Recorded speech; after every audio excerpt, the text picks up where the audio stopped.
Recording in progress.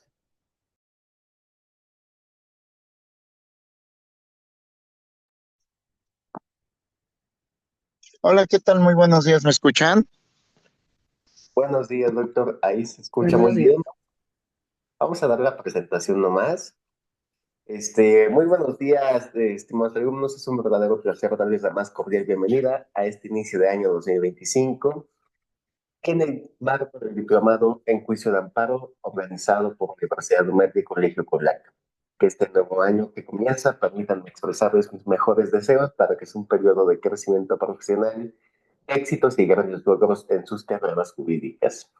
El día de hoy iniciamos el módulo 3, enfocado en amparo en materia penal, donde contaremos con la guía del doctor Roberto Gerardo Marín, quien es doctor en Derecho por la Universidad de Los Ángeles, especializado en Derecho Procesal Constitucional. Y pues el doctor Marín cuenta con una sólida trayectoria de más de 11 años de docencia universitaria, habiendo impartido cátedra en prestigiosas instituciones como la UNAM, UNITEC y diversas universidades del país. Su experiencia particular en materias como derecho constitucional, amparo penal y sistema acusatorio será fundamental para este aprendizaje. Y pues este módulo, bajo su guía del doctor Marín, será de gran avance de conocimiento para todos nosotros. Les invito a que aprovechen esta clase y sin más preámbulos, doctor, ahora sí cedo la palabra y bienvenidos todos. Adelante. Claro que sí, muchísimas gracias, maestro. Gustaría presentar la pantalla, porque ahora sí desde el dispositivo donde me encuentro, si la presento, me saca de la sesión, por favor. Claro que sí. Bueno, en estos momentos también me gustaría hacer un poquito más la aclaración de que, bueno, ya es ya hemos tenido una sesión previa y parece que han tenido procedimiento de amparo. Entonces, me voy a centrar estrictamente en la cuestión del amparo penal. Cualquier duda sobre el procedimiento, igual, pueden preguntarlo sin ningún problema. Entonces, bueno, esta es mi presentación inicial, amparo penal. Con mucho gusto, su amigo y servidor, el doctor Roberto Marín. Y bueno, vamos a la siguiente. Y bueno, en este caso, ¿dónde está la procedencia constitucional del amparo penal? O sea, recuerden que dentro de toda la ciencia jurídica, o bien dentro del ordenamiento jurídico, realmente lo que es la materia civil, mercantil, administrativa y laboral, siguen procedimientos en cierto modo parecidos. Ya lo que es la materia penal tiene su propio procedimiento, vamos a decirlo de esta manera, su propia ciencia. ¿De acuerdo? Y en este caso, ¿por qué empezamos con una cuestión netamente administrativa? Porque también recordemos que el amparo procede contra la detención. ¿De acuerdo? Y entonces, en este caso, el amparo procede contra actos u omisiones que provengan distintos de autoridades judiciales, administrativas o del trabajo, que causen un agravio no reparable mediante algún medio de defensa legal. Será necesario agotar estos medios de defensa siempre que, conforme a las mismas leyes, suspendan efectos de dichos actos o mediante la interposición del juicio, recurso, medio de defensa legal que haga valer el agraviado, con los mismos alcances que prevé la ley reglamentaria y sin exigir mayores requisitos que la misma consigna para conceder la suspensión definitiva, ni plazo mayor que el que establece para el otorgamiento de la suspensión provisional, independientemente de que el acto en sí mismo considerado sea o no susceptible de suspensión de acuerdo a dicha ley. Bueno, en la interpretación de todo esto, recordemos que salvo reforma posterior, recordemos que todo lo relativo a la suspensión es propiamente para varias cuestiones. Una, no dejar el juicio de amparo sin objeto. Y dos, evitar que se consuma de manera irremediable. En este sentido, me permito citar una cuestión del constituyente del 57 en un juicio de amparo contra una orden de fusilamiento. La suspensión tuvo por objeto evitar ese fusilamiento y el soldado conservó su vida. Sin embargo, ¿qué pasaría si no existiera la suspensión? El soldado hubiera sido fusilado. Debemos de recordar también que la Constitución consigna cuatro bienes básicos a nivel constitucional, lo que es la libertad, la propiedad, la posesión y el derecho. También está de manera implícita la vida. Nada más que, como bien sabemos, por una reforma por allá del año 2005, propiamente se prohíbe la pena de muerte en nuestro país. Ahora bien, vamos a la siguiente. Y entonces la suspensión ayuda a que una persona conserve su libertad o bien no sea mal enjuiciada de manera arbitraria en el juicio penal, ya sea en el antiguo sistema o ya sea en el nuevo sistema. ¿De acuerdo? Y bueno, entonces ahora tenemos lo que es el amparo de emergencia. Entonces, ¿recuerdan su letanía en el amparo? Se la repitieron varias veces. ¿La recuerdan?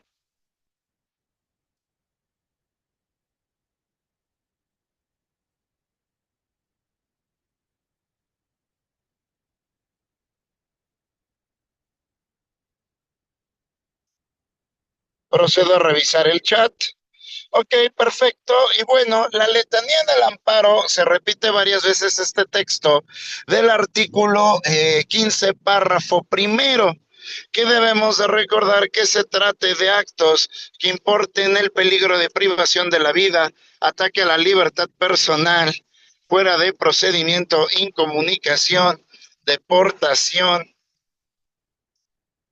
expulsión, proscripción, destierro, extradición, desaparición forzada de personas o alguno de los prohibidos por el artículo 22 de la Constitución Política de los Estados Unidos Mexicanos.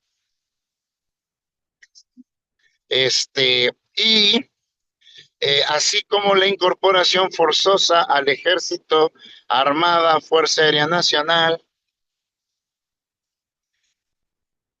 y el agraviado se encuentre imposibilitado, permítanme.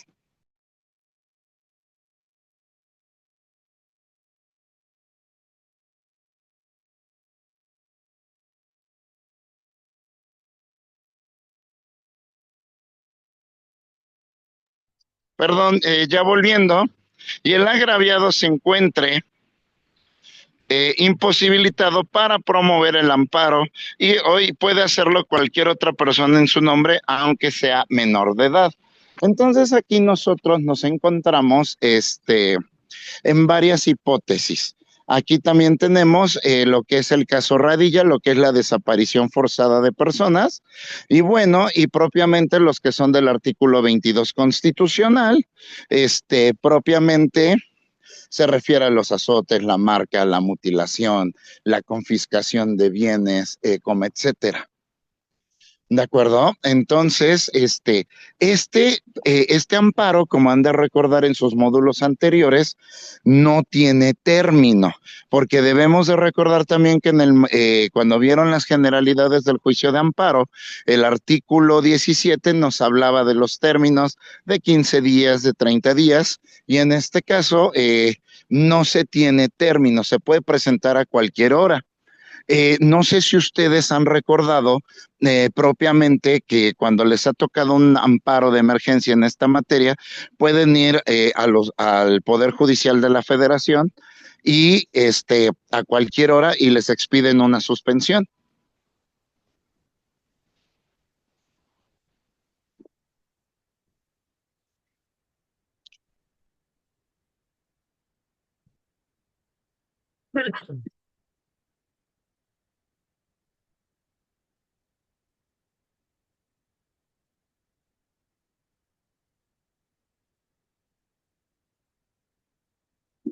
Y bueno, en este orden de ideas, sí hay juzgados que están en turno para hacer valer esta suspensión.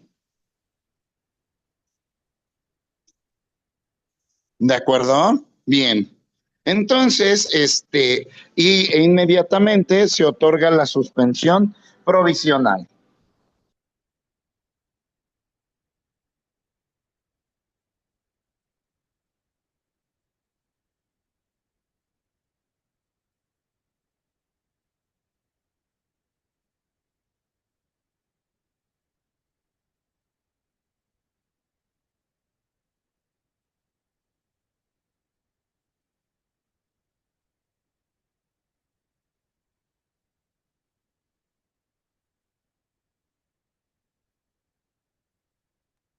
Y bueno, y también nos está diciendo, en estos casos el órgano jurisdiccional detectará la suspensión de los actos reclamados y dictará todas las medidas para lograr la comparecencia del agraviado. O sea, ¿esto qué quiere decir al respecto? Bueno, que propiamente debe deportar, por ejemplo, lo que es la suspensión, dar alguna otra medida cautelar para que esta persona no sufra de los agravios que mencionamos en el párrafo anterior, y una vez lograda la comparecencia, se requerirá al agraviado para que dentro del término de 3 días ratifique la demanda de amparo, si éste la ratifica por sí o por medio de su representante. Aquí vale la pena hacer alguna precisión. ¿De acuerdo? Hasta incluso un niño podría presentar la demanda de amparo. ¿De acuerdo? Puede presentar hasta la demanda de amparo, porque dice que cualquier persona siendo menor de edad. Entonces, hasta ahí no hay ningún problema. Ahora bien, después tenemos que una vez, si éste le ratifica, por sí o por medio se tramitará el juicio. De lo contrario, se tendrá por no presentada la demanda. ¿De acuerdo? Ahora bien, y quedarán sin efecto las providencias dictadas.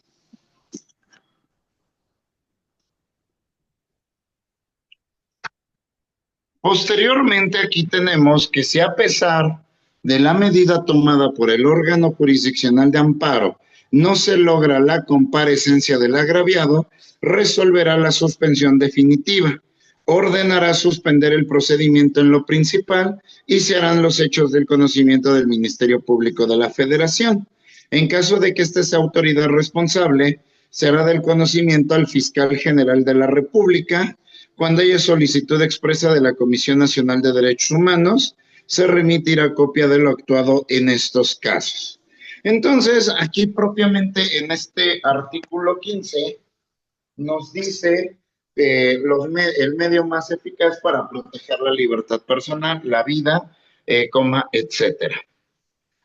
¿De acuerdo? ¿Qué tipo de amparo es? Es amparo indirecto. Bien, ¿alguna duda con este artículo? ¿Con la explicación de la misma? Buenos días. No, ninguna. Excelente. Todo bien. Perfectamente. La siguiente, por favor. Ahora, ¿qué pasa si transcurre un año y nadie se apersona en el juicio? Se tendrá por no interpuesta la demanda. ¿De acuerdo? ¿Por qué se toma en cuenta este año? Por las dificultades que podría tener la persona para presentarse en el juzgado. Por eso también siempre es necesario tener un representante.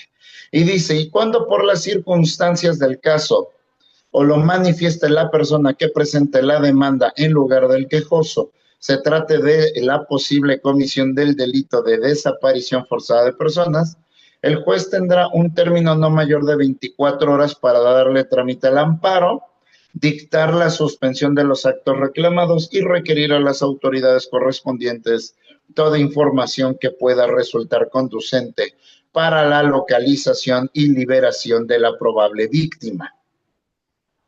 ¿De acuerdo? Entonces, en este sentido, se otorga la suspensión, pues para efecto de que se gire a todas las autoridades que pueden estar involucradas y solicitar que se otorgue la medida de protección y esta persona no desaparezca. ¿De acuerdo? Y entonces, ¿qué es lo que también tenemos? Que si es así y si la persona se encuentra, se ordena la liberación.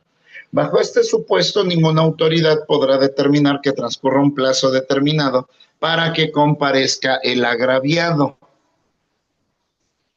ni podrán las autoridades negarse a practicar las diligencias que de ellas se soliciten o sean ordenadas bajo el argumento de que existen plazos para considerar la desaparición de una persona. O sea, ¿esto qué quiere decir? Que también no hay tal cual ¿cómo explicarlo de esta manera? No hay, no puede aducir la autoridad responsable. Es que, oye, para que sea considerada desaparecida una persona son 72 horas. No, en este caso eso se invalida. ¿Por qué? Porque también tenemos la desaparición forzada de personas en este término, como también se trate de una persona relativamente normal. Que bueno, desgraciadamente pues ha ocurrido muchísimo pues en nuestro país, que ha desaparecido mucha gente y pues esperemos que también sean localizadas. La siguiente, por favor. Y ahora veamos también en el amparo de emergencia cómo cambia la estructura de la demanda. ¿Alguien recuerda cómo era la demanda en el artículo 108?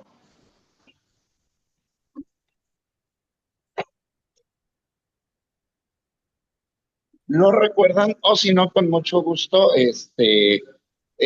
lo recordamos o hacemos algunas omisiones. Sí, sería excelente, doctor. Ok, perfectamente. Bueno, recuerden que en la demanda de amparo se encuentra en el artículo 108. ¿De acuerdo? Y propiamente pues nos traía mayores requisitos, me parece 3 o 4 más, y en este caso en un amparo de emergencia, ¿qué estructura debe de tener la demanda? Y en este caso, nada más tenemos que señalar el acto reclamado, la autoridad que lo hubiese ordenado, si es que es posible señalar la autoridad que ejecute o trate de ejecutar el acto y en caso el lugar en que se encuentra el quejoso. Se puede formular por escrito, comparecencia o por medios electrónicos. Claro que pues para un amparo de emergencia pues no se requiere una firma electrónica. Simplemente aquí a veces lo que se requiere es la simple manifestación. ¿De acuerdo? Y Una, bueno, entonces, ¿sí? una pregunta. Sí. En el caso, hay partes donde, por ejemplo, no está en la parte donde uno vive, por ejemplo, en los municipios, que no hay la autoridad, por ejemplo, para presentar el amparo. ¿Cuál sería la autoridad pertinente para en esas partes poder presentar el amparo? Esa es una muy buena pregunta que viene ¿cómo explicarlo? Esa es una excelente pregunta. De hecho, la misma ley de amparo, recordemos en las reglas de competencia, que puedes utilizar la competencia auxiliar, ¿de acuerdo? Que en este caso, pues, podría ser cualquier juzgado, ¿de acuerdo? En este caso, cualquier oficialía de partes, ¿de acuerdo? Por un lado. Por el otro lado, si no hubiese alguna, entonces nos tenemos que auxiliar de cualquier autoridad a la mano y entonces ella tendría que encargarse de otorgarnos la suspensión o por lo menos, bueno, no tal cual la suspensión, por lo menos auxiliarnos a que esta comunicación llegue. Claro, para efectos prácticos, es bastante complicada.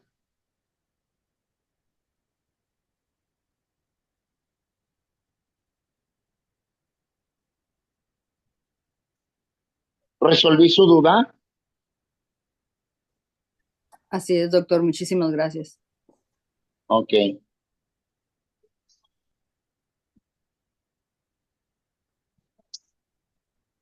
Y bien, la siguiente, por favor. Ahora bien, vamos a la orden de aprehensión. Propiamente, ¿cuándo se libra o se obsequia la orden de aprehensión? Bueno, antes, por ejemplo, cuando estaban los códigos de procedimientos penales del viejo sistema tenían una redacción bastante curiosa porque decían que antes el juez obsequiaba la orden de aprehensión. Pero la verdad, yo creo que a nadie le gustaría un obsequio así. Pero bueno, era español elegante. Y bueno, la orden de aprehensión propiamente debemos de recordar que esta la emite el juez de control. ¿De acuerdo? La emite el juez de control. Propiamente, ¿cuál es la función del juez de control? Que propiamente sean respetados los derechos humanos en materia penal, tanto de la víctima como del imputado. ¿De acuerdo? Ahí no debe de haber ninguna duda al respecto. Y bueno, propiamente también la orden de aprehensión se emite cuando se ha ejercido la acción penal. Debemos de recordar que propiamente la acción penal, ya al menos la parte acusadora, lo que es el Ministerio Público, la víctima y bien el asesor jurídico, nos hacen manifiesto de qué cosa, de que tenemos tres elementos del delito presumiblemente ya bien cimentados, bien planteados, que son los elementos objetivos, los elementos subjetivos y los elementos normativos. ¿De acuerdo? Así haya sido detenido en flagrancia o no. Y bueno, propiamente, ¿cuáles son los elementos objetivos en el delito? O mejor dicho, en el hecho delictivo, tenemos que los elementos objetivos, perdón, son todos aquellos elementos que podemos captar a través de los sentidos. Esa sería la primera hipótesis. La segunda hipótesis es propiamente cuando se configura el verbo rector o el verbo núcleo del tipo del delito. ¿De acuerdo? Como en este caso lo que es privar, apoderarse, imponer, disponer, como etcétera. ¿De acuerdo? Entonces, esos son los elementos objetivos. Los elementos subjetivos propiamente son aquellos que nos denotan la intencionalidad en el tipo penal, como por ejemplo lo que es el dolo y la culpa, que debemos de recordar que en el dolo, pues el delito se comete con toda la intención. El agente activo quiere y acepta todos los elementos, incluso está dispuesto a aceptar el resultado. Y en este caso cabe tanto el dolo como la culpa. Hay ciertos delitos donde solamente es el dolo, los números clausus solamente cabe la culpa, ¿de acuerdo? Aunque son mayoritariamente los dolosos y mínimo los culposos, ¿de acuerdo? Y tenemos los elementos normativos que son aquellos que son de interpretación cultural. Aquí sí queremos ahondar un poquito en la filosofía del derecho penal, pues tenemos que el doctor Raúl Carranca y Rivas, en su libro de filosofía penal, pues nos dice que propiamente nuestro derecho penal es producto de la tradición judeocristiana de nuestro país, por un lado. Por el otro, tenemos por el otro tenemos también que son aquellos términos que no son jurídicos, y también tenemos los conceptos jurídicos de otras materias que están insertos en el tipo penal. En este caso debemos de recordar, por ejemplo, en el caso del robo, cuando dice, comete el delito de robo el que se apodera de un bien mueble ajeno sin derecho y sin consentimiento. Entonces, propiamente nosotros pues ya hemos visto en derecho civil lo que es un bien lo que es un bien mueble, eso es técnicamente jurídico, y lo que es ajeno es de interpretación cultural.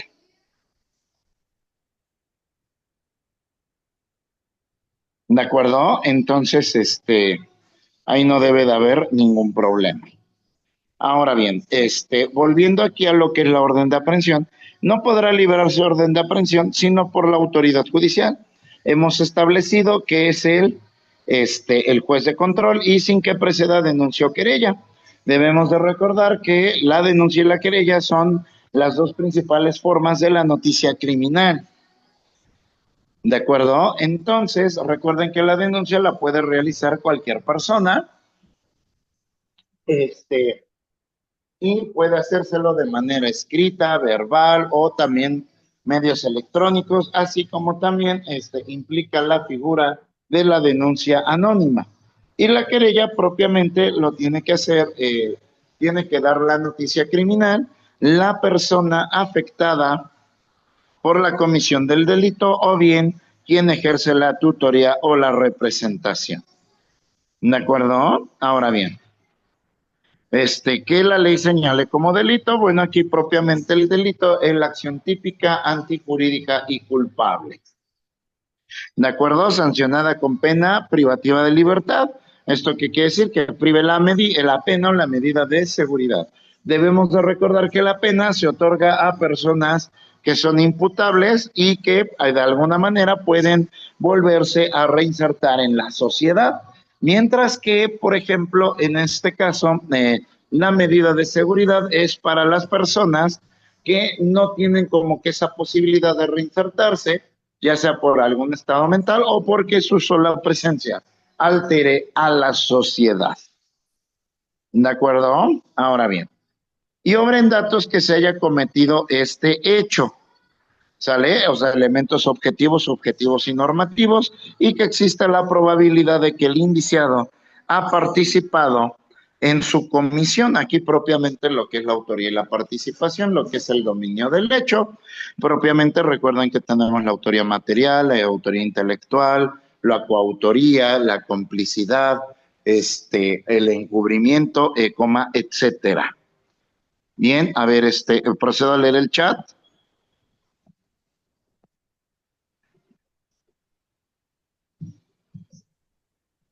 Siguiente, ¿no? Perfectamente. ¿Sí, adelante? No, nada, cambiamos de diapositiva.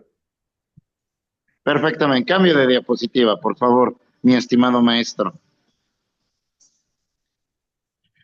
Entonces, aquí volviendo a la orden de aprehensión, tenemos la siguiente duda. ¿Qué tipo de amparo es? Tenemos lo que es el amparo indirecto, ¿de acuerdo? Siempre el amparo contra una orden de aprehensión va a ser de carácter indirecto. ¿De acuerdo? Entonces, no hay ningún problema y se otorga la suspensión. Después tenemos amparo en la etapa inicial. Bueno, en este caso, vamos a volver a las etapas del Código del Proceso Oral Penal y tenemos que el artículo 211, perdón, del Código Nacional de Procedimientos Penales, que nos señala al respecto. ¿De acuerdo? Varias etapas, lo que es la etapa inicial, la intermedia, la de oralidad y, bueno, si lo quieren ver de esta manera, también la etapa de los recursos y la etapa de ejecución. El artículo 211 contiene las primeras tres etapas y tenemos que la etapa inicial propiamente va a ser la de la investigación, lo que es la integración de la carpeta con los tres elementos del delito en materia procesal que hemos mencionado y lo que es la investigación inicial, que propiamente inicia con la denuncia o querella u otro requisito equivalente y que concluye cuando el imputado queda a disposición del juez de control para que se formule la imputación. En este caso, con lo que es la lectura de derechos y con lo que es el control legal de la detención.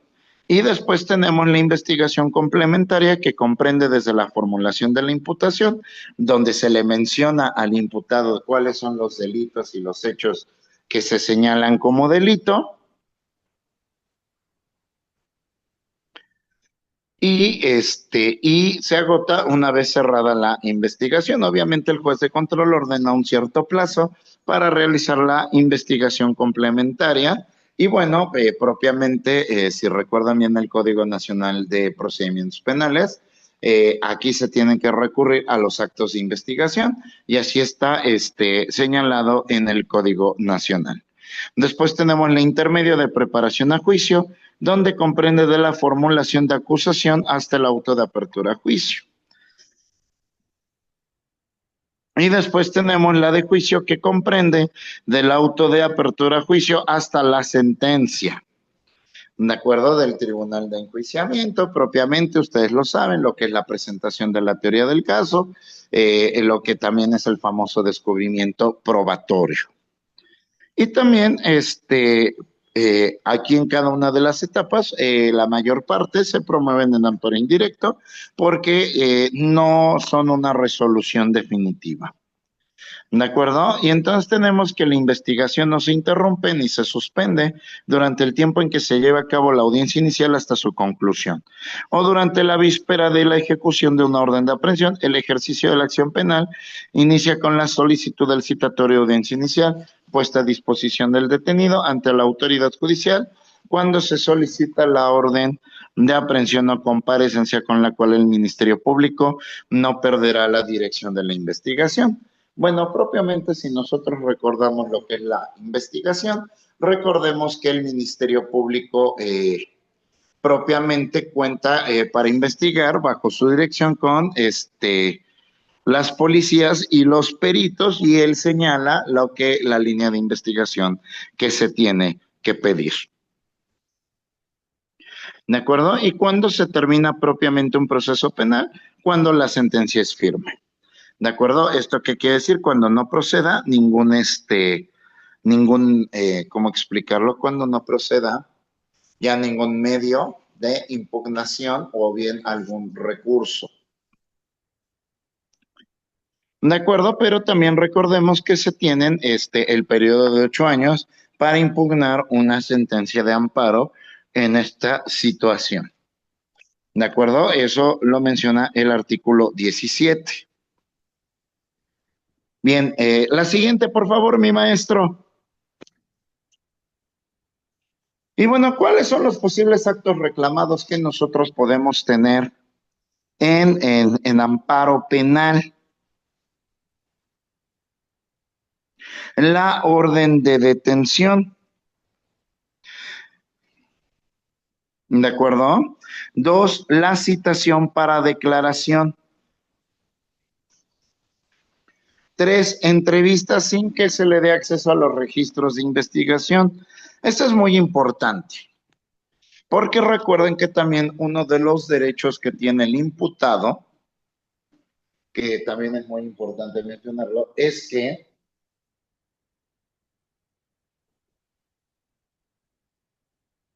propiamente se le faciliten las copias y acceso a la CDI. ¿De acuerdo? Si se le niega, entonces se puede solicitar amparo. Declaratoria ilegal de la detención. Bueno, propiamente se puede impugnar en amparo lo que es la ilegal detención, que propiamente pues al juez de control declaró que sí era legal cuando realmente no lo era así, yo lo puedo solicitar. ¿De acuerdo? Después la orden de cateo. ¿Para qué es la orden de cateo? Propiamente para buscar objetos y personas que estén involucradas en la comisión de un delito. Ustedes lo saben, es una técnica de investigación. ¿De acuerdo? Entonces, por ejemplo, puede suceder que una persona en un bar, por ejemplo, se le acusa de trata de personas, y en este caso se puede ordenar el cateo para la localización de la persona. ¿De acuerdo? Esa es una medida, y debemos de recordar que el cateo tiene tal cual especiales requisitos que más adelante vamos a señalar. El decreto de arraigo. ¿Cuál es el problema que tenemos en el arraigo? ¿Alguien lo recuerda? En que se considera una violación a los derechos humanos. Así es, en que es inconvencional, porque toda vez que se está violando el principio de presunción de inocencia.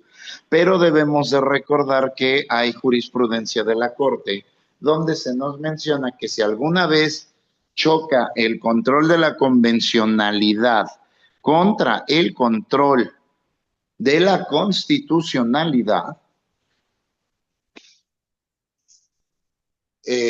propiamente va a imperar el control de la constitucionalidad. Entonces, el arraigo propiamente priva de la libertad a una persona que es inocente. ¿Cuáles son los plazos para el arraigo? Es inicial de 40 días, se puede extender, ampliar el plazo, perdón, otros 40 días, pero jamás podrá exceder de 80 días.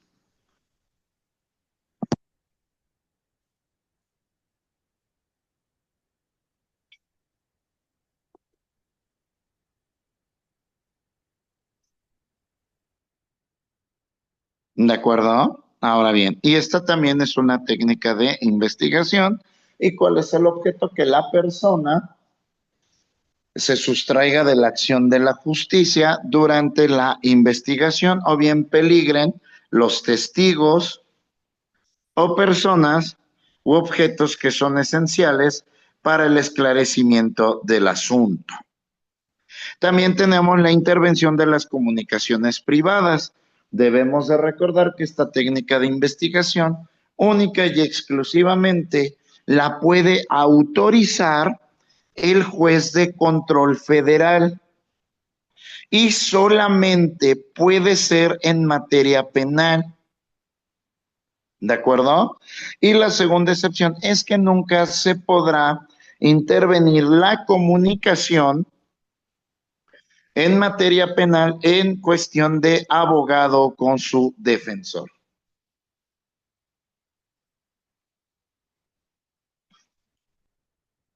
Perdón, del imputado con su defensor.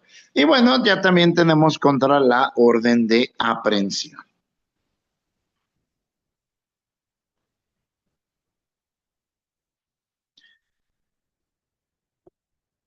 La siguiente, por favor. Doctor, Sí, adelante. ahí en la diapositiva que acaba de pasar, no dijo lo de Sí. las providencias en la que estaba atrás. Se brincó ese rubro. A ver, ¿podemos regresar, mi maestro, por favor? Una Ah, providencia. una providencia precautoria. Exactamente. Bueno, debemos de recordar que la providencia precautoria, a diferencia de la medida cautelar, la providencia precautoria es propiamente realizar una serie de acciones para evitar que la persona se sustraiga de la acción de la justicia. ¿De acuerdo? Entonces, por ejemplo, esto es o bien para la protección de la víctima o de los testigos, y en este caso se da desde el inicio, desde la fase inicial. Entonces, en caso de que ésta se niegue, se da en el caso del amparo. ¿De acuerdo? Procede el amparo. ¿Alguna duda? No, de hecho, discúlpeme que lo haya interrumpido. Lo que pasa es que como se brincó esa, pensé que se la había ido. Ah, no, no, perdón, sí se me fue. Una disculpa, fue un error No, involuntario. no, No, y no, sí, no, lo no, acepto. no pasa nada. Yo por interrumpirlo, doctor, discúlpeme. No, no, no, no hay cuidado, no. Cualquier duda, por favor, no duden en manifestarla. Muchísimas gracias. No hay de qué. Ahora sí, la siguiente, mi maestro, por favor. Y bueno, en el caso de las medidas cautelares, que ustedes ya lo saben, que pueden ser medidas económicas, que pueden ser medidas privativas de la libertad. En este caso, cuando hablamos de medidas de cautelares, es propiamente las que son privativas de la libertad. En este caso, cuando hablamos de prisión preventiva oficiosa, o bien hablamos de prisión preventiva justificada. ¿Alguien recuerda la diferencia? Si no, con mucho gusto la explico. Ah, sí, por favor. Debemos de recordar que la prisión preventiva oficiosa la encuentran propiamente en el artículo 19 constitucional, párrafo segundo. También lo encuentran en el Código Penal Federal en el artículo 10. Ahí se encuentran los que son relativos a la prisión preventiva oficiosa, y la prisión preventiva justificada propiamente es cuando hay algún peligro de reincidencia. ¿De acuerdo? Vamos a poner un ejemplo, yo siempre lo considero bastante claro. Pensemos en un maestro de preparatoria que, pues, que le gusta tener romance con sus alumnas, y recuerden que ellas son menores de edad. Entonces, este maestro decide acosar a una chica, y esta, pues hace esta a través de quien ejerce su representación, pues ejercitan propiamente o elaboran una denuncia, y entonces se da la prisión preventiva justificada. No la oficiosa porque no está en la lista de delitos, pero sí se da la prisión preventiva justificada en razón, en razón de que puede volver a cometer el delito. Hay una gran probabilidad de reincidencia. ¿De acuerdo? Ahí tenemos. Después, contra la suspensión provisional del procedimiento, ya saben, esta propiamente pues ya da suspende el procedimiento, lo da aparentemente por concluido y el juez considera que se puede cubrir la reparación del daño, que está dentro de los parámetros de las penalidades, como etcétera. Y después tenemos la 12, negativa a recibir medios de prueba en el procedimiento. Propiamente, ¿cuáles son los medios de prueba? Que son todos aquellos elementos que nos permiten cambiar la interpretación del procedimiento, que nos permiten cambiar la interpretación del procedimiento, bueno, o de los hechos, mejor dicho. Sale siguiente, no permitir presentar testigos. Bueno, en este caso los testigos son la prueba reina en lo que son los juicios orales, principalmente en el juicio oral penal y en el auto de vinculación a proceso que explicaremos más adelante. La siguiente, por favor, mi maestro.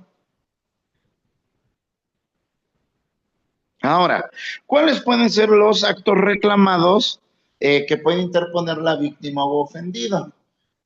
También es muy necesario recordar que en materia penal ya la víctima y ofendido tienen tienen el mismo catálogo de derechos, porque pues, cuando estábamos en el viejo sistema, propiamente tenía más derechos el procesado que la víctima o ofendido, y actualmente no, ya cuentan con el mismo número de fracciones constitucionalmente hablando, y en el Código Nacional de Procedimientos Penales tienen incluso el mismo número de fracciones en su catálogo. ¿Cuáles son? La omisión de investigar, que en este caso se considera que la acción no es delito, o bien si se considera delito, está omitiendo tal elemento respecto de la investigación. ¿De acuerdo? Después tenemos la abstención de investigar. El Ministerio Público no realiza todas las diligencias para integrar la CDI. Bueno, recordemos que constitucionalmente la carga de la prueba en el proceso penal es a cargo de la parte acusadora. ¿De acuerdo? Después tenemos la exclusión de datos de prueba en la investigación, que bueno, propiamente recuerden que los datos de prueba son todos aquellos que nos ayudan a integrar lo que es la CDI. Y todo lo que suceda no se tomará como confesión, no se tomará como prueba, simplemente se tomará como dato de prueba. Negativa de decretar una medida de protección, donde por ejemplo pues se solicita que a una persona, que X o Y persona no se acerque a la víctima u ofendido, y entonces el Ministerio Público no lo ve necesario y entonces no decreta tal medida, también se puede reclamar.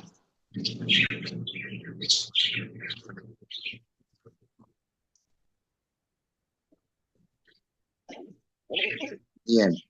Sí, adelante, escucho.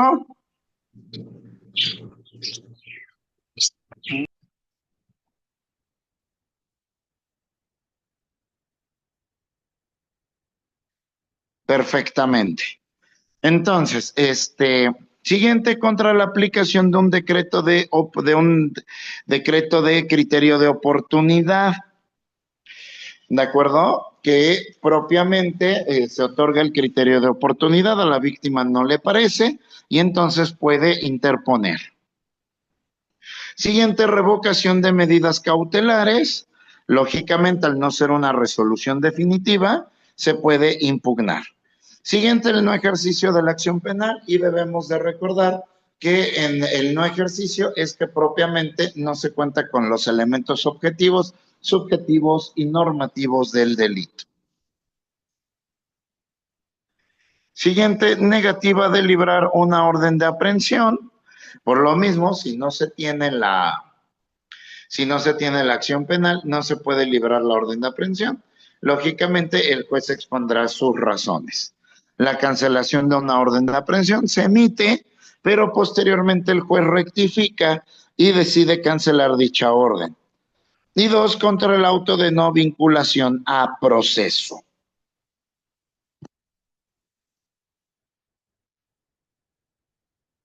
Y por último, el sobreseimiento de la acción penal, que no se tienen los elementos suficientes para ejercitar la acción y entonces se decide no ejercitarla.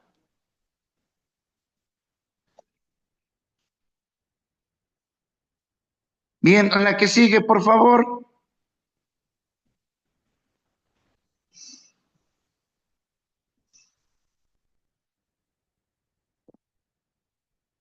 Permítanme, me acaba de sacar el Zoom. A ver, permítanme. Listo. Ya,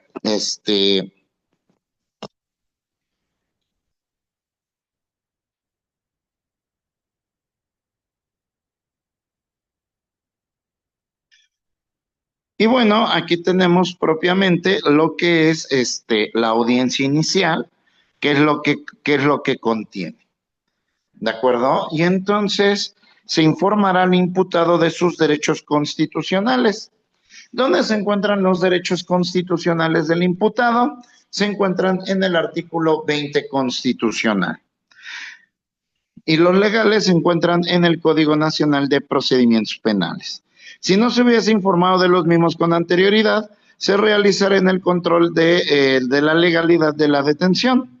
Y después de acá tenemos la siguiente etapa, se formulará imputación, se le dará la oportunidad de declarar al imputado, se resolverá sobre las solicitudes de vinculación a proceso y las medidas cautelares y se definirá el plazo para el cierre de la investigación. Por eso la audiencia inicial propiamente es audiencia combo. ¿De acuerdo? ¿Por qué se le denomina audiencia combo? Porque vean todo el número de actos que propiamente abarca la audiencia inicial. Y por ende la audiencia inicial es una audiencia que dilata bastante, pero toda se lleva. Incluso ha habido audiencias iniciales que han tardado hasta 23 horas.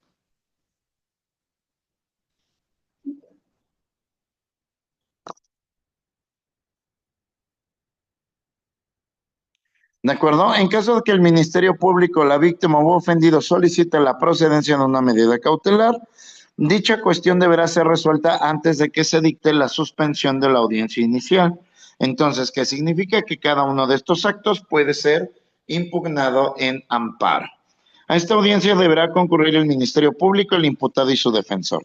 La víctima o ofendido o su asesor jurídico podrán asistir si así lo desean, pero su presencia no será requisito de validez. ¿Por qué? Porque el Ministerio Público ejerce para todos los actos la representación. ¿De acuerdo?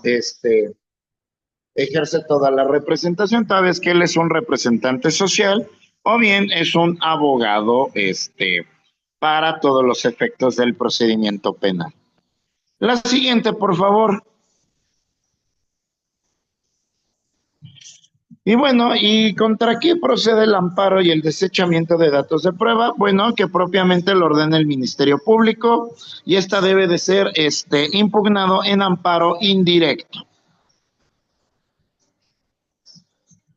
Bien, la siguiente. ¿Hay alguna duda hasta acá?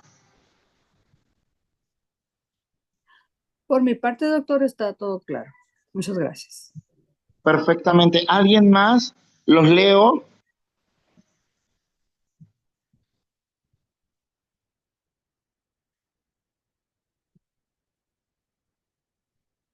Perfectamente.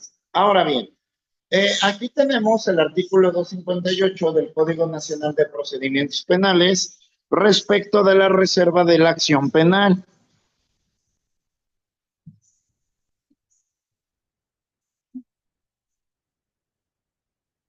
Y tenemos que el artículo 258 nos habla de las notificaciones y control judicial de las determinaciones del Ministerio Público sobre la abstención de investigar. el archivo temporal, la aplicación de un criterio de oportunidad y el no ejercicio de la acción penal deberán ser notificados a la víctima o ofendido, quienes las podrán impugnar ante el juez de control dentro de los 10 días siguientes a que sea notificada dicha resolución. En estos casos, el juez de control convocará a una audiencia para decidir en definitiva, citando al efecto a la víctima o ofendido, al Ministerio Público y en su caso al imputado y a su defensor.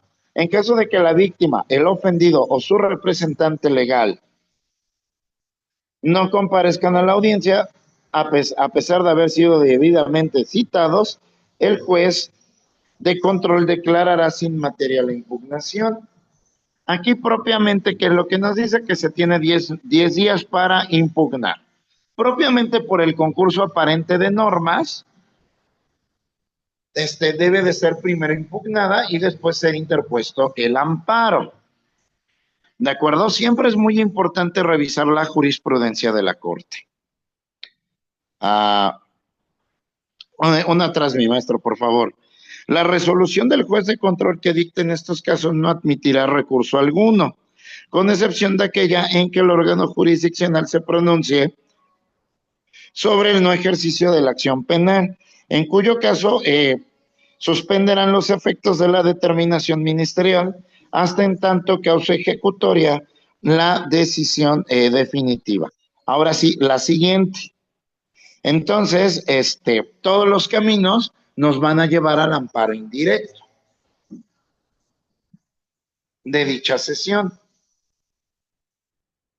Ahora bien, en este sentido, es optativo hacer valer el recurso innominado y es mediante amparo indirecto.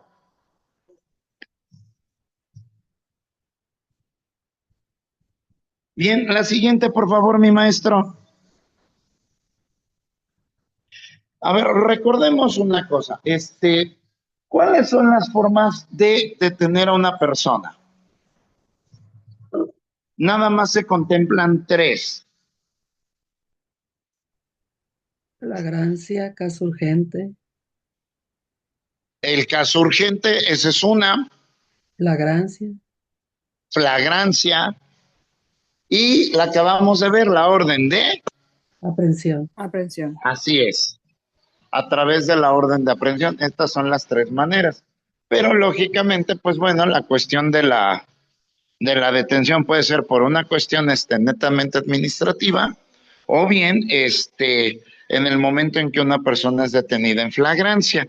Entonces debemos de recordar que hay un término constitucional, en este caso es de 48 horas para determinar su situación jurídica. Ojo, en detención por flagrancia recordemos que son 48 horas. En caso de estar vinculado a la delincuencia organizada, esta se aumenta, se duplica a 96. ¿De acuerdo? Y en este sentido, debe de ordenarse la libertad o ponerse a disposición de la autoridad judicial. Este plazo podrá duplicarse en aquellos casos que la ley prevea como delincuencia organizada, que propiamente el concepto de delincuencia organizada se encuentra en el artículo 16, párrafo noveno, y propiamente, pues como bien saben, dentro del derecho penal del enemigo, propiamente la Constitución la tiene señalada como tal. Todo abuso a lo anteriormente dispuesto será sancionado por la ley penal. ¿De acuerdo? Aquí, ¿qué es lo que importa? Que no es necesario agotar la definitividad. ¿Por qué? Por la cuestión de tiempo. Recordemos que la definitividad significa que antes de interponer el amparo, tengo que agotar los recursos o los medios de impugnación aplicables al caso concreto. Y después tenemos que es mediante amparo indirecto, porque obviamente no es una resolución definitiva, y aquí aplica para efectos de suspensión el artículo 126 de la ley de amparo, que es suspensión de oficio. ¿De acuerdo? Bien, continuemos la siguiente, mi maestro.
Cuando se dejó de compartir aquí tampoco.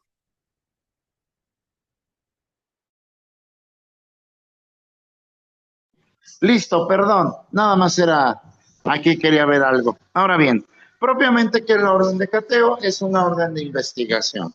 ¿De acuerdo? Y en toda orden de cateo, solo la autoridad podrá expedir. ¿Cuál es el juez que lo puede expedir? El juez de control, a solicitud del Ministerio Público. Se expresará el lugar, chéquense los requisitos, el lugar que ha de inspeccionarse, la persona o personas que hayan de aprenderse y los objetos que se buscan, a la que únicamente debe limitarse la diligencia, levantándose al concluirla un acta circunstanciada en presencia de dos testigos propuestos por el ocupante del lugar cateado o en ausencia negativa por la autoridad que practique la diligencia.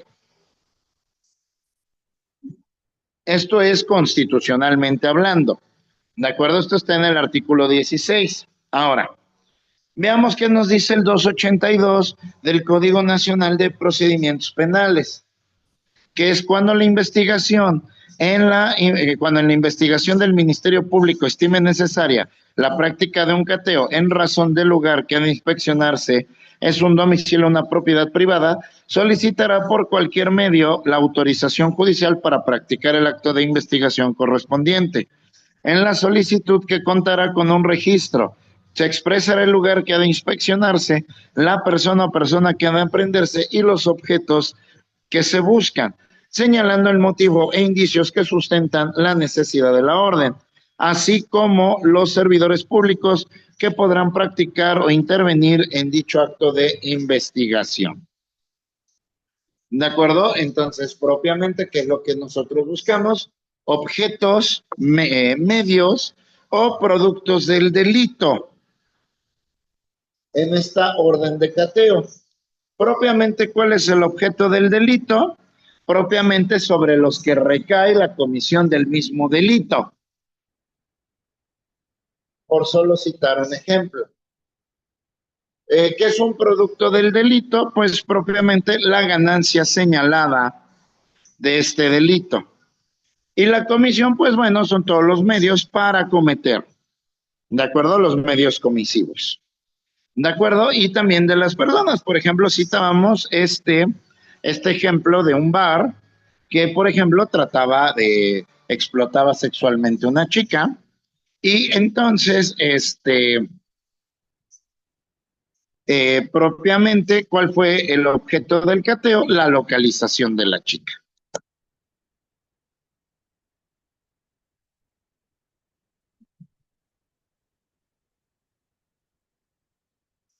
¿De acuerdo? Obviamente, si no se respetan los lineamientos constitucionales del cateo, entonces se puede interponer amparo indirecto. Ahora sí, la siguiente, mi maestro, por favor.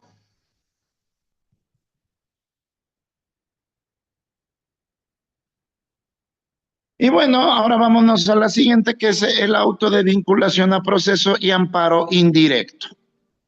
Nada más que aquí, bueno, se me coló esta parte de la presentación. Vamos a la siguiente.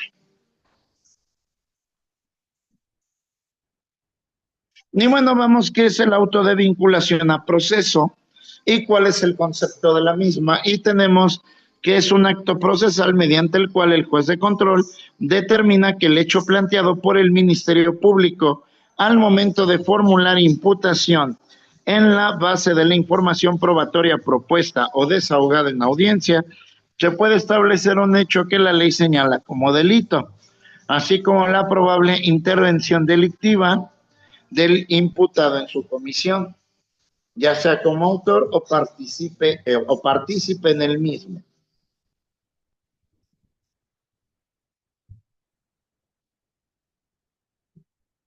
Y bueno, y entonces aquí propiamente ya el auto de vinculación a proceso se da después de que la autoridad acusadora dice cuál es el delito, tu comisión y en qué se sustenta. ¿De acuerdo? Ahora bien, vamos a la siguiente. Ahora bien, ¿cuáles son los efectos del auto de vinculación a proceso. Tenemos el establecimiento del hecho o los hechos delictivos que servirán de base para la continuación del proceso.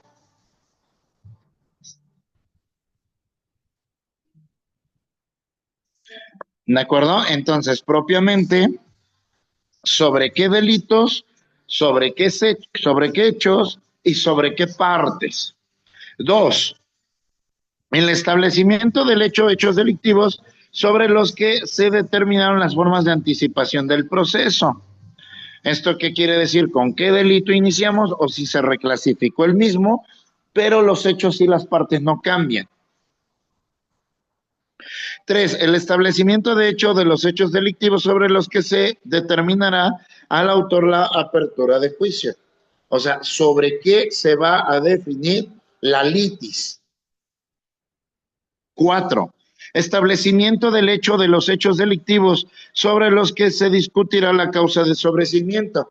¿Esto qué quiere decir? Que si yo voy a sobreseer, o mi estrategia es sobreseer o establecer una duda razonable, sobre qué vamos a trabajar nosotros.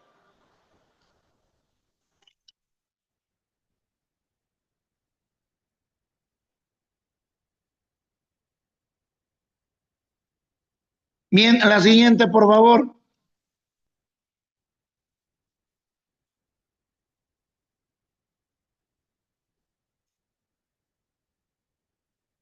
¿Cuáles son los requisitos del auto de vinculación a proceso?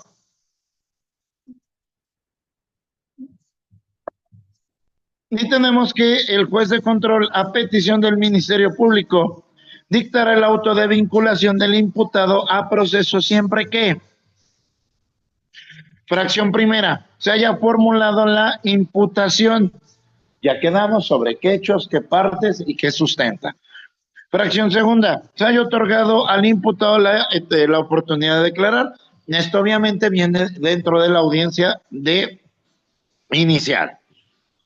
Siguiente, de los antecedentes de la investigación propuestos por el Ministerio Público, se desprendan datos de prueba que establezcan que se ha cometido un hecho que la ley señala como delito y que exista la probabilidad de que el imputado lo cometió o participó en su comisión. Se entenderá que obran datos que establecen que se ha cometido un hecho que la ley señale como delito cuando existan indicios razonables, que permitan suponerlo. ¿De acuerdo? Y siguiente, que no se actualice una causa de extinción de la acción penal o excluyente de delito. Que propiamente ustedes ya lo saben, que la ausencia de conducta, lo que es la tipicidad, la ausencia de tipo, alguna causa de justificación o bien alguna causa de inculpabilidad.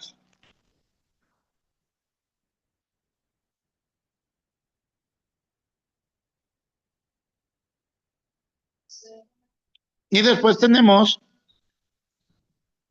el auto de vinculación a proceso deberá dictarse por el hecho o hechos que fueron motivos de la imputación.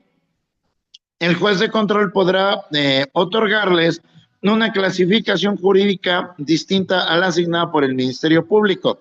Es lo que decíamos, la reclasificación del tipo penal.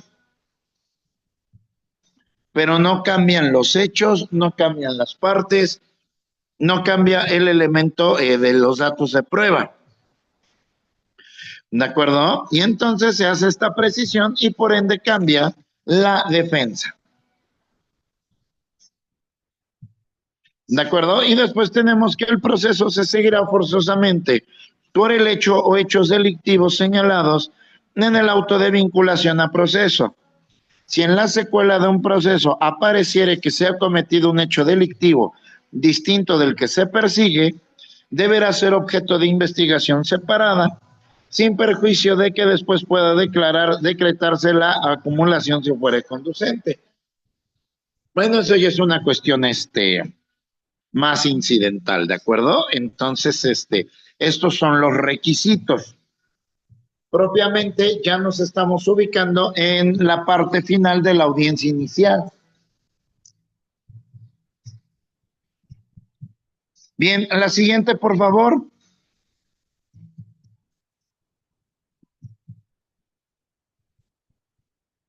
Ahora, ¿qué debe de contener nuestro auto de vinculación a proceso? Datos personales del imputado, lo que son sus generales. Fundamentar y motivar por qué se encuentran satisfechos los requisitos que analizamos del auto de vinculación a proceso.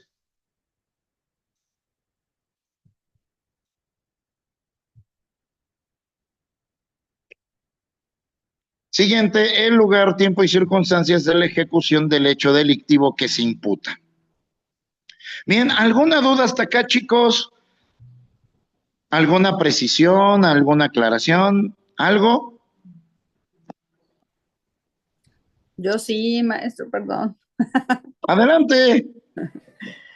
Yo quiero preguntarle en el caso del auto de vinculación al proceso, ahorita que estaba usted comentando que se tiene que motivar, ¿no? Por el delito, pero ahí saliera un delito distinto. Ahí eso, yo no litigo de penal, en penal yo civil y familiar, pero ahí en este caso, ¿qué pasaría? ¿Se tiene que abrir un nuevo proceso o se amplía en este caso los delitos al imputado? Bueno, se hace la reclasificación. Se hace la reclasificación. Si el juez determina que hay otro delito que se desprende, bueno, entonces se tendría que integrar otra nueva carpeta respecto de ese delito. Esa sería mi perspectiva. Nada más hay esas dos opciones, o se reclasifica o tal vez se ordene en la investigación de un nuevo delito, que se integre la nueva carpeta. Muchas gracias, maestro. Claro, fijándole yo creo que su responsabilidad al Ministerio Público, porque imagínense en la vida real que se le fuera al Ministerio Público, lo omitiera, sí sería una cuestión muy grave, pienso yo.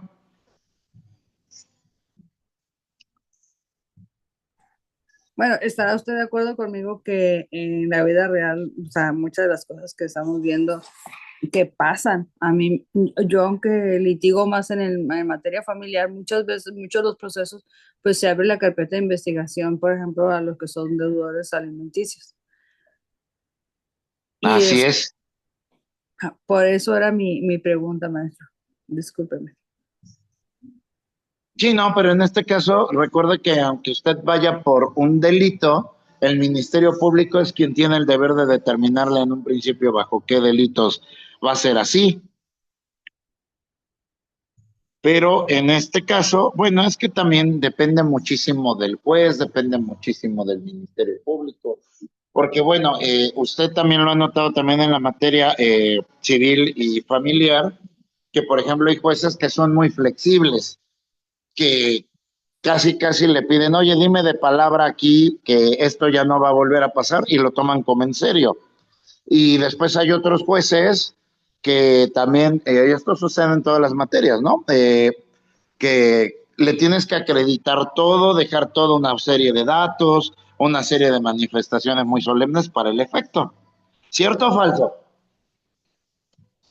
Sí, totalmente cierto. De hecho, a mí me tocó en materia familiar que a una persona, a mi cliente le dictaron orden de aprehensión porque había faltado al pago de alimentos y cuando llegamos a a la audiencia, obviamente sí le hacen firmar, de hecho, un documento en el que él se compromete o no, salvo que si no lo cumple, pues ya van a ser otros los delitos en los que incurra, es obvio. Así es, así es. Pero sí, hay jueces que primero te preguntan, o en este caso, como el que usted menciona, hay jueces que ya están emitiendo la orden. Así es. Perfectamente, excelente participación. Y vamos al siguiente, la siguiente diapositiva, por favor.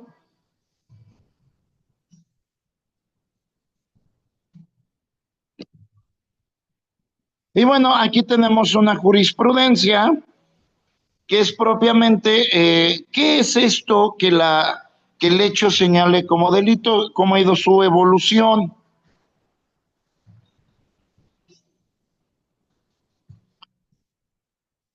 Y bueno, me temo que tendremos que omitir la lectura de esta en clase. Ahora sí, por el tamaño de la letra, eh, está un poquito pequeña la letrona, disculpa, pero sin embargo, en la búsqueda les quise compartir esto para siempre precisar conceptos. Bien, continuemos.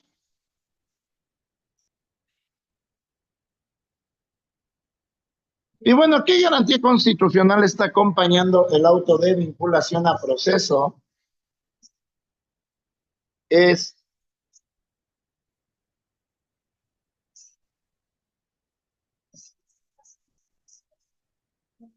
artículo 19, que nos dice que ninguna detención ante autoridad judicial podrá exceder del plazo de 72 horas, a partir de que el indiciado se ha puesto a su disposición sin que se justifique con un auto de vinculación a proceso en el que se expresará el delito que se imputa al acusado, el lugar o tiempo y circunstancias de ejecución, así como los datos que establezca que se ha cometido un hecho que la ley señale como delito y que exista la probabilidad de que el indiciado lo cometió o participó en su comisión. Propiamente los requisitos legales son los mismos que los requisitos constitucionales.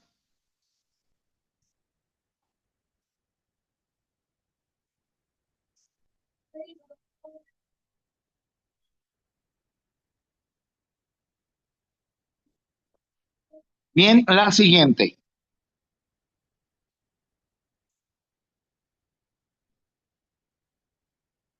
Bien, puede promoverse optativamente el recurso de apelación contra el auto de vinculación a proceso, donde se encuentra en el artículo 467 del Código Nacional de Procedimientos Penales.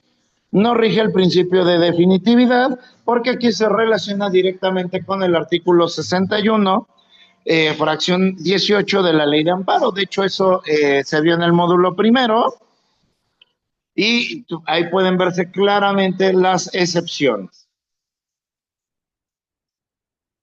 Siguiente, después de ahí tenemos contra el auto de no vinculación a proceso, procede la apelación. En este caso, si es el auto de no vinculación, ¿quién lo tiene que interponer? La representación social, es decir, el Ministerio Público, que en este caso para él sí le rige el principio de definitividad y el Tribunal de Alzada es competente para resolver el recurso y este recurso es de estricto derecho. ¿Esto qué quiere decir? Que no va a haber suplencia de la queja.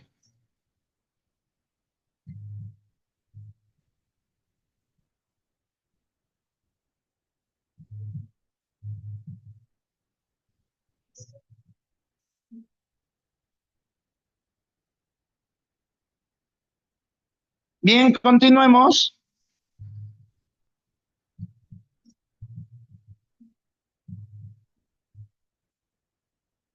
Y vamos a darle lectura al artículo 61 para mayor comprensión. Contra las resoluciones de tribunales judiciales, administrativos o del trabajo, respecto de las cuales conceda la ley ordinaria algún recurso medio de defensa dentro del procedimiento, por virtud puedan ser modificadas, revocadas o modificadas. ¿De acuerdo? Ahí nos está diciendo que el amparo se sobresee o es improcedente por no agotar la definitividad. Pero ahora veamos las excepciones.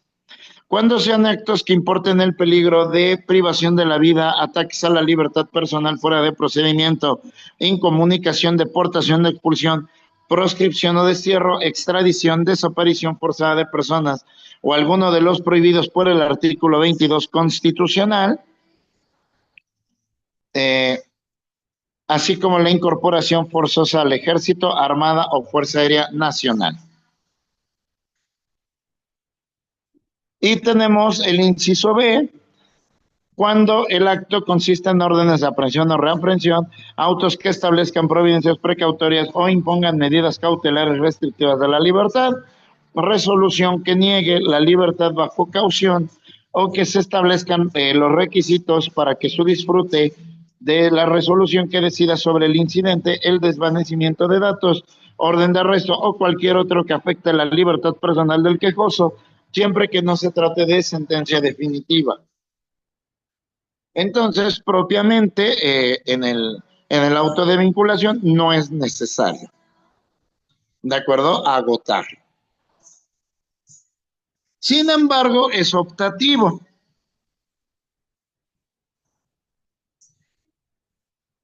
Y el inciso C cuando se trata de persona extraña al procedimiento e inciso D cuando se trate del auto de vinculación a proceso. Aquí queda perfectamente textual.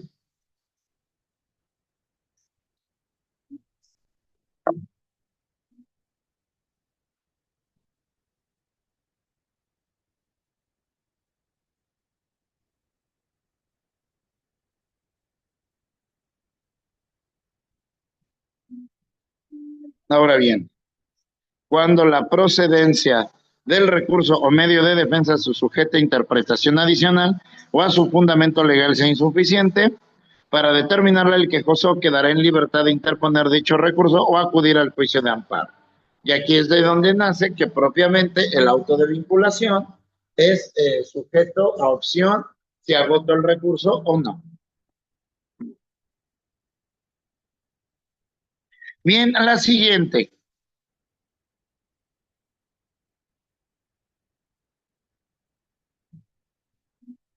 Y bien, aquí tenemos cuando sí decidimos interponer recurso, que dice, son resoluciones del juez de control apelables, las siguientes, que es fracción séptima, el auto que resuelve la vinculación y no la vinculación del imputado a proceso. Muy claro. Siguiente, por favor.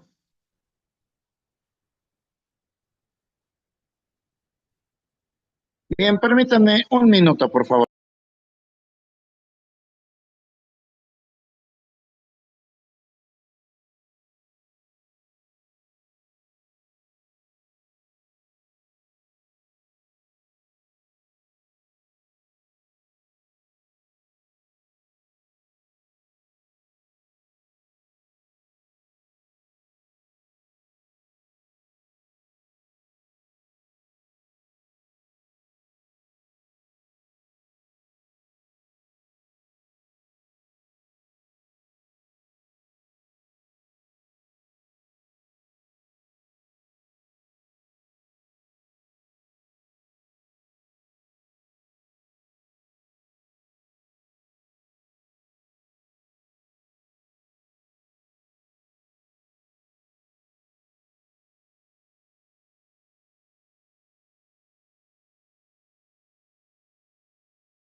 Listo, perdón.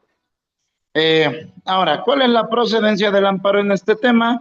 Sobre el auto de vinculación a proceso, sobre la sentencia contra la vinculación a proceso, llámenle resolución, sobre la resolución que revoque el auto de no vinculación a proceso y la sentencia de apelación. En todos estos casos procede el amparo contra el auto de vinculación a procesos.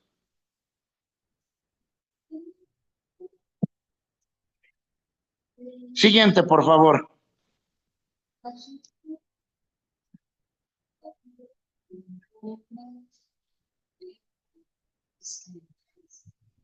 Y bueno, ¿cuál es el término para interponer la demanda de amparo? Es de 15 días. Por interpretación no puede ser en cualquier tiempo, sino es en término genérico. Siguiente.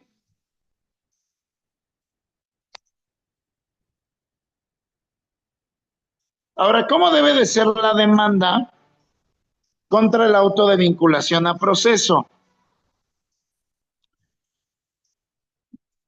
Es la demanda genérica, la que viene en el artículo 108. ¿Pueden omitirse los conceptos de violación? Sí. ¿Por qué? Porque impera la suplencia de la queja. Pero bueno, aquí también en la vida práctica, aunque tengan suplencia de la queja, siempre trabajen como si no existiera dicha suplencia. Porque, pues le voy a decir de esta manera, por mucha suplencia que hay, la autoridad nunca te va a suplir todo. Porque al final del día, ¿de quién es el asunto? Siguiente, ¿quién puede firmar la demanda de amparo? El defensor. Ahora, ¿sobre qué deben de versar los conceptos de violación? Únicamente sobre cuestiones de auto de vinculación a proceso.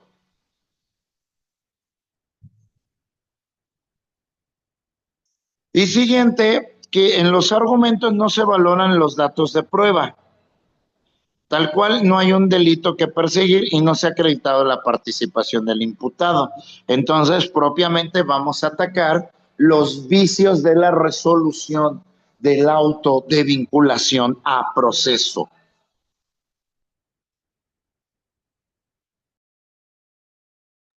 Bien, ¿alguna duda hasta acá?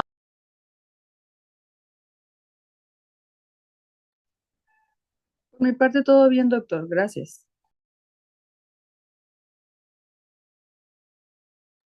No sé si ya se contestó esta pregunta, Doc, de la licenciada Silvia. Dice, doctor, en una orden de aprehensión el amparo se tramita antes de emitirse esta o después de emitirse.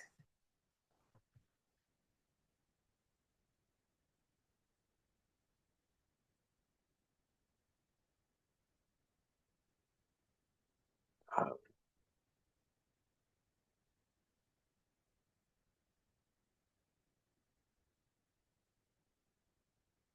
tantito, perdimos tantita conexión.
Licenciados, perdimos tantita conexión. Vamos a dar 5 minutitos de descanso y ahorita continuamos. Perfecto.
Muy bien, pues ya estamos de vuelta. Vamos a ver si el doctor ya se encuentra aquí en sesión. Un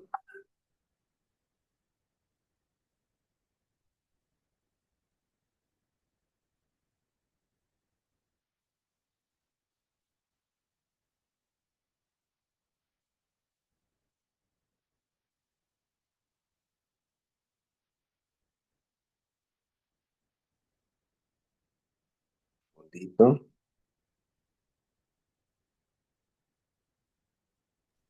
Perdón, es que no encontraba la pestaña de Zoom, no, una disculpa. No la encontraba, pero me escuchan, ¿verdad? Y se escucha muy bien, no se preocupe. Estábamos viendo, no sé si ya respondió esta pregunta, ¿no? De la licenciada Ah, Silvia. ok, me di cuenta que la respondí, pero no estaba activado el micrófono. Ah, Vuelvo. Entonces, una orden de aprehensión, el amparo se tramita antes de emitirse esta o después de emitirse, en cualquiera de los dos momentos, porque debemos de recordar que también tenemos actos reclamados futuros inminentes y entonces cuando se tiene la certeza de que se va a emitir, podemos impugnarla. O incluso ya estando también se puede interponer en amparo. Propiamente depende porque podemos atacar la orden en sí o las razones que dieron a esta, que hicieron el origen de, bueno, que dieron origen a la orden de aprehensión. Aquí siempre hay que estar muy al pendiente porque pues si la carpeta tiene vicios y se emite la orden, se puede atacar. ¿De acuerdo? En cambio, cuando nos enteramos que solamente está y no revisamos o no tenemos conocimiento de la carpeta, igual se puede emitir, nos van a otorgar la suspensión, pero en la gran mayoría de los casos, pues, nos van a sobreseer el amparo. Igual, y la suspensión, nada más nos van a dar la provisional, pero no nos van a dar la definitiva.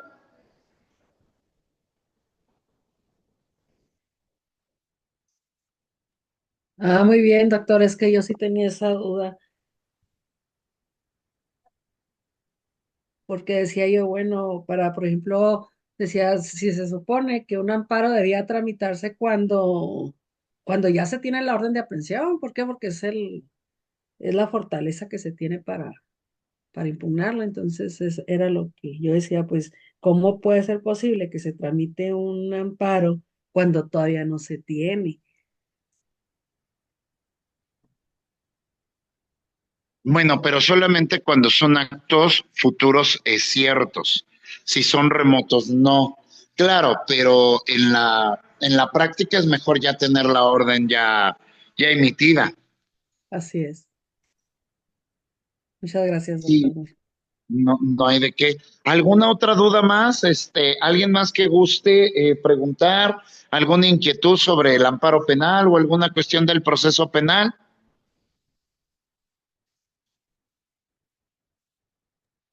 Nos dicen aquí, licenciada Daniela, doctor, tengo una duda, a lo mejor es fuera de esto. Un juicio de amparo como abogado, ¿cuánto se puede cobrar? Bueno, sí. Bueno, esta pregunta es interesante. Primera regla, el arte, el cobrar es un arte, ¿de acuerdo? Yo digo, se debe de cobrar según la complejidad del asunto y las probabilidades de éxito. ¿De acuerdo? Por ejemplo, y bueno, también depende si estamos iniciando, si ya estamos consolidados. Bueno, si estamos consolidados me refiero a que si ya se tiene un cierto prestigio. Entonces, por ejemplo, a veces un amparo contra una orden de aprehensión, pues hay gente, hay abogados que la cobran desde 15,000 pesos, pero, por ejemplo, puede variar entre los 20, los 30, según también las posibilidades de éxito.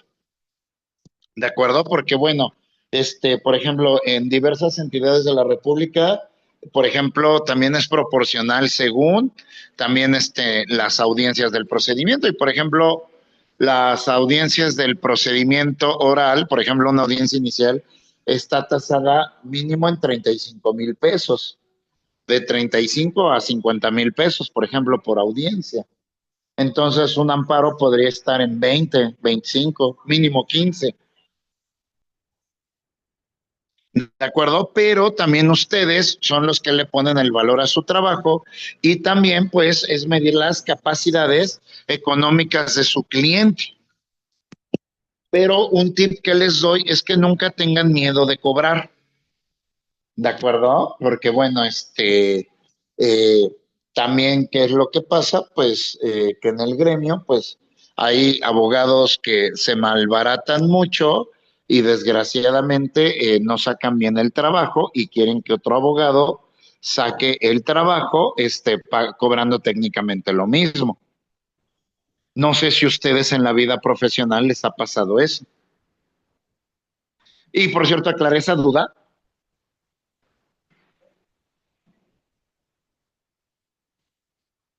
Sí, No, doctor, sí, sí. gracias.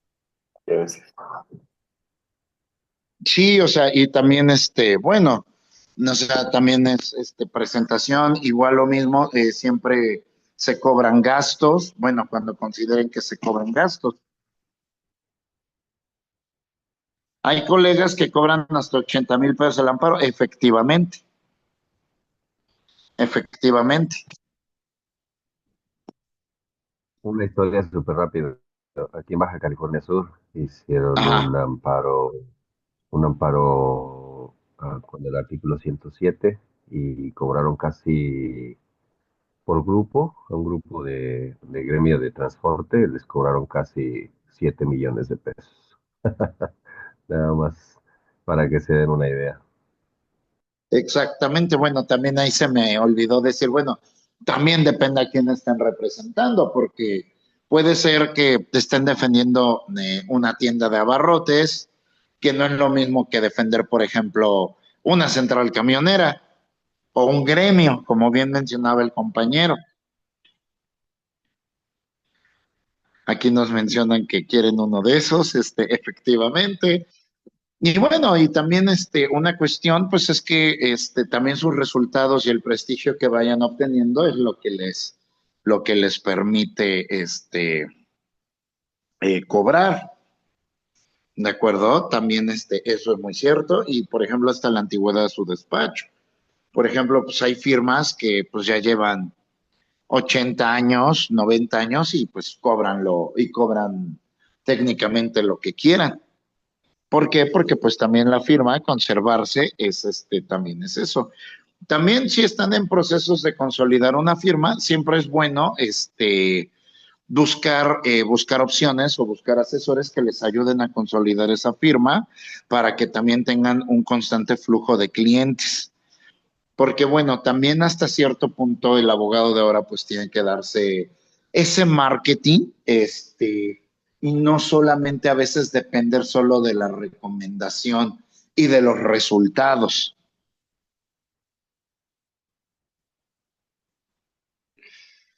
A ver, tenemos esta pregunta: ¿qué literatura nos recomienda o nos predecesor o qué quiso decir ahí con la palabra predecesor? No, doctor, discúlpeme. Lo que pasa es que quise poner qué literatura nos recomienda y ya ve que el teclado pone lo que le da la gana, no disculpa. Ah, ok. Respecto del amparo penal, Sí. este, bueno, de entrada cualquier libro del juicio de amparo que tenga la ley actual. Sin embargo, también les recomiendo el de amparo penal y los procedimientos penales a la luz del juicio de amparo de Alberto del Castillo del Valle.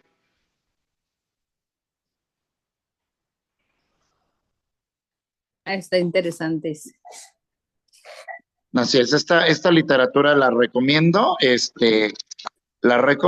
y, por ejemplo, también hay otro de El juicio de amparo de Silvia García. Este es tanto para general como para amparo penal. Y bueno, hay varios libros al respecto que nos permiten esto. También los libros de la abogada Carla Pratt sobre procedimiento penal. Este, Principalmente, bueno, estos serían los que yo recomendaría.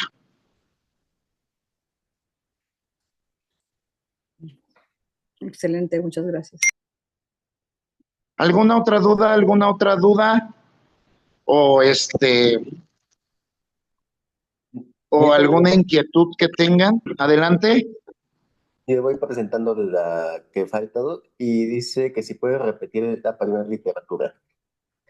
El amparo penal a la luz, no, perdón, amparo penal, los procedimientos penales a la luz del juicio de amparo.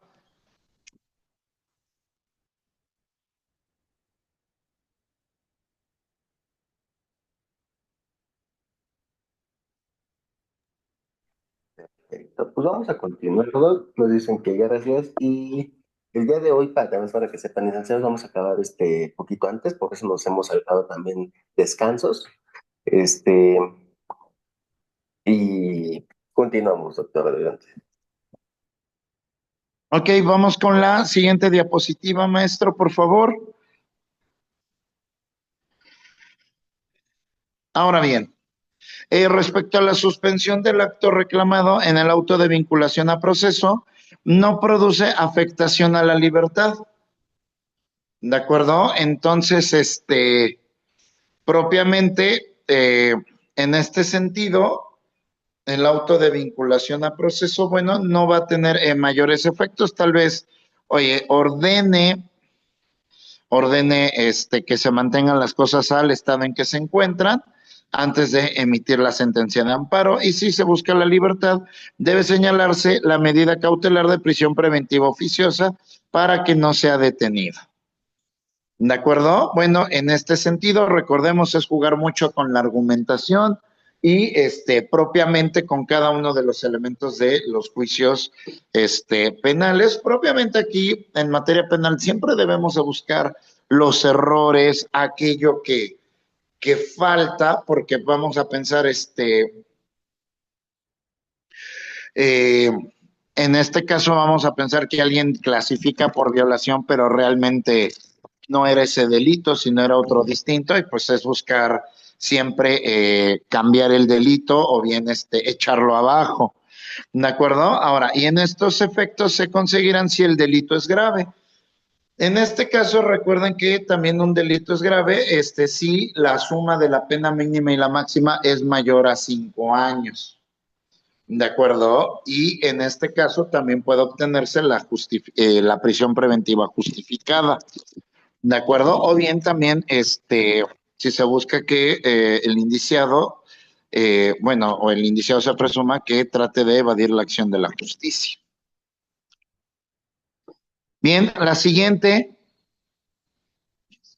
Ahora bien, y después tenemos la medida cautelar que impide el dictado de la sentencia, también este es objeto de la suspensión, y al otorgarla, el juez de distrito ordena a la autoridad responsable que una vez cerrada la etapa intermedia, suspende el trámite en el proceso penal. Claro, si conseguimos la suspensión, eso es lo que vamos a conseguir. También, por ende, que es lo que impide que se inicie la etapa del juicio oral. ¿De acuerdo? Se inicia la etapa del juicio oral porque, pues, si está mal hecho, por ende, también está mal integrada la carpeta y por ende ya no llegamos a esta instancia. Ahora, en estos efectos subsistirán en tanto se resuelve el juicio de amparo, pero acuérdense que en la suspensión tenemos que conseguir tanto la provisional como la definitiva. Y bueno, no se dicta la sentencia en relación al quejoso, propiamente en torno en torno al auto de vinculación a proceso. Bien, ¿tenemos otra, maestro, otra diapositiva? No, ya ha concluido. Ya terminamos. Perfecto. Muy bien, pues no sé si tengan alguna duda, licenciados, también con el doctor, que aún así pues están a disposición en el grupo de WhatsApp. Ya está ahí, ¿verdad? De todas maneras, sí, estoy integrado. De todas maneras, si gustan, mando material, ya sea videos o texto, eh, claro, autorizados para efecto de complementar lo visto aquí en clase. Algunas sentencias de la corte y cuestiones así, para complementar. Excelente, pues licenciados también estén pendientes, próximamente vamos a tener diplomado con la misma modalidad, uno de juicios orales y otro de mediación. Entonces, ya les estarán enviando próximamente información y pues hemos concluido nuestra sesión del módulo 3 el día de hoy, el amparo en materia penal del diplomado en juicio de amparo de Universidad de Metro y Colegio Latinoamericano de Abogados y Consultores. Continuaremos pues ya la próxima clase, que es domingo 26 de enero, ¿verdad, doctor? Así es. Muy bien. Y pues nos estamos viendo la próxima clase. Les deseamos un excelente fin de semana. Nos vemos ya domingo 26 y pues que tengan una excelente tarde. Pasen bonito día y les estarán enviando la grabación próximamente. Cuídense mucho. Muchísimas gracias. Igualmente, bonito fin de semana. Cuídense muchísimo y hasta la próxima. Gracias, doctor. Gracias a todos. Buen día.